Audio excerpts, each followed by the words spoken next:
नमस्कार, जय हिंद, वंदे मातरम। साथियों, एक बार आप सभी का बहुत बहुत स्वागत है देश के नंबर 1 सरकारी यूट्यूब चैनल के अंदर।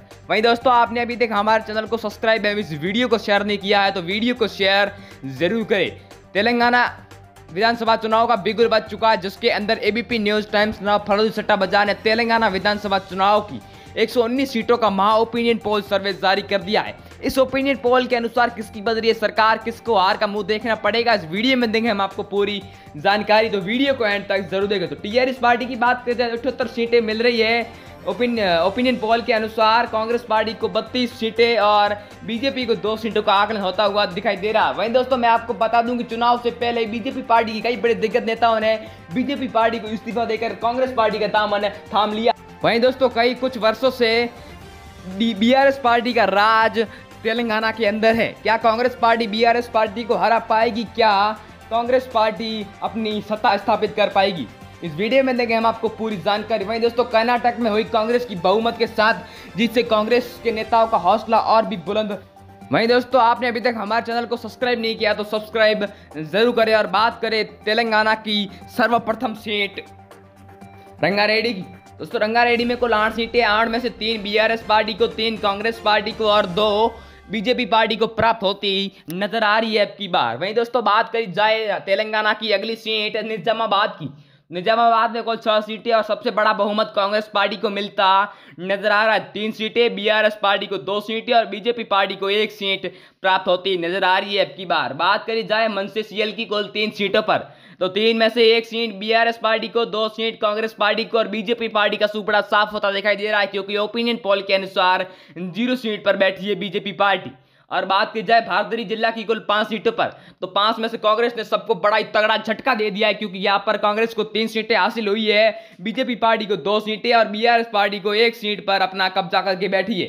बात करी जाए करीमनगर की कुल 2 सीटों पर बात करी जाए तो बीआरएस पार्टी को 1 सीट, कांग्रेस पार्टी को 2 सीट और बीजेपी को 1 सीट का आकलन होता हुआ दिखाई दे रहा है अब की बार। वहीं दोस्तों, बात करी जाए अगली सीट हैदराबाद की।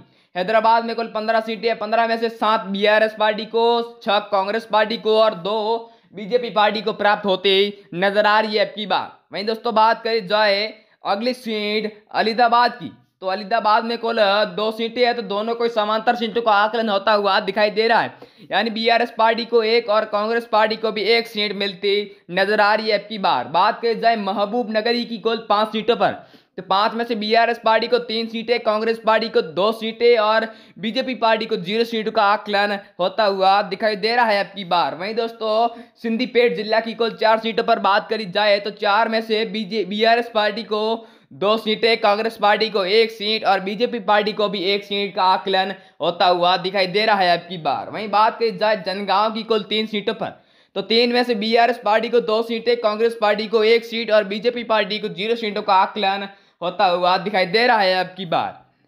वही दोस्तों, बात करी जाए अगली सीट सूर्यपेट जिला की कुल 4 सीटों पर तो 4 में से दोनों को समांतर सीटों का आकलन होता हुआ दिखाई दे रहा है, यानी बीआरएस पार्टी को 2 और कांग्रेस पार्टी को भी 2 सीटों का आकलन होता हुआ दिखाई दे रहा है अब की बार।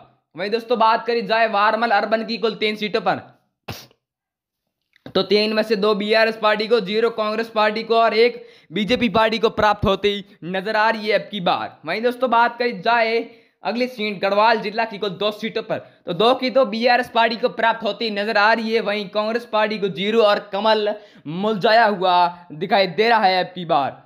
वहीं दोस्तों, बात करी जाए अगली सीट भोगीर जिला की कुल 2 सीटों पर तो यहां पर फिर पिछली सीट की तरह बीआरएस पार्टी को 2 सीट, कांग्रेस पार्टी को 0 और अन्य के खाते में भी 0 सीट जाती नजर आ रही है अब की बार। बात करी जाए वारनापर्थी की कुल 1 सीट पर तो 1 सीट पर फिर अपनी सत्ता स्थापित करने के लिए बीआरएस पार्टी को 1 सीट, कांग्रेस पार्टी को 0 और बीजेपी के खाते में भी 0 सीटें जाती नजर आ रही है अब की बार। बात करी जाए कुम्हार जिला भीम की तो यहाँ पर कुल 2 सीटें और 1 कांग्रेस पार्टी को और 1 बीआरएस पार्टी। वहीं दोस्तों, कांग्रेस और बीआरएस टक्कर में चलती हुई दिखाई दे रही है अब की बार। वहीं दोस्तों, बात करी जाए अगली सीट कमरेडी की कुल 3 सीटों पर तो 3 में से बीआरएस पार्टी को 2 सीट, कांग्रेस पार्टी को 1 सीट और बीजेपी पार्टी को 0 सीटों का आकलन होता हुआ दिखाई दे रहा है अब की बार। वहीं दोस्तों, बात करी जाए अगली सीट नालगोड़ा की कुल 6 सीटों पर तो 6 में से बीआरएस पार्टी को सबसे महत्वपूर्ण 3 सीटें, कांग्रेस पार्टी को 2 सीटें और बीजेपी को 1 सीट हासिल होती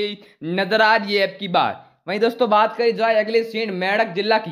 मेरठ में कुल 2 सीटें या दोनों को समांतर सीटों का आकलन होता हुआ दिखाई दे रहा है, यानी बीआरएस पार्टी को 1 सीट और कांग्रेस पार्टी को भी 1 सीट प्राप्त होती नजर आ रही है। वहीं बीजेपी को 0 सीटें हासिल होती नजर आ रही है। इस वीडियो में इतना ही, मिलते हैं अगले वीडियो में, तब तक के लिए जय हिंद, वंदे मातरम।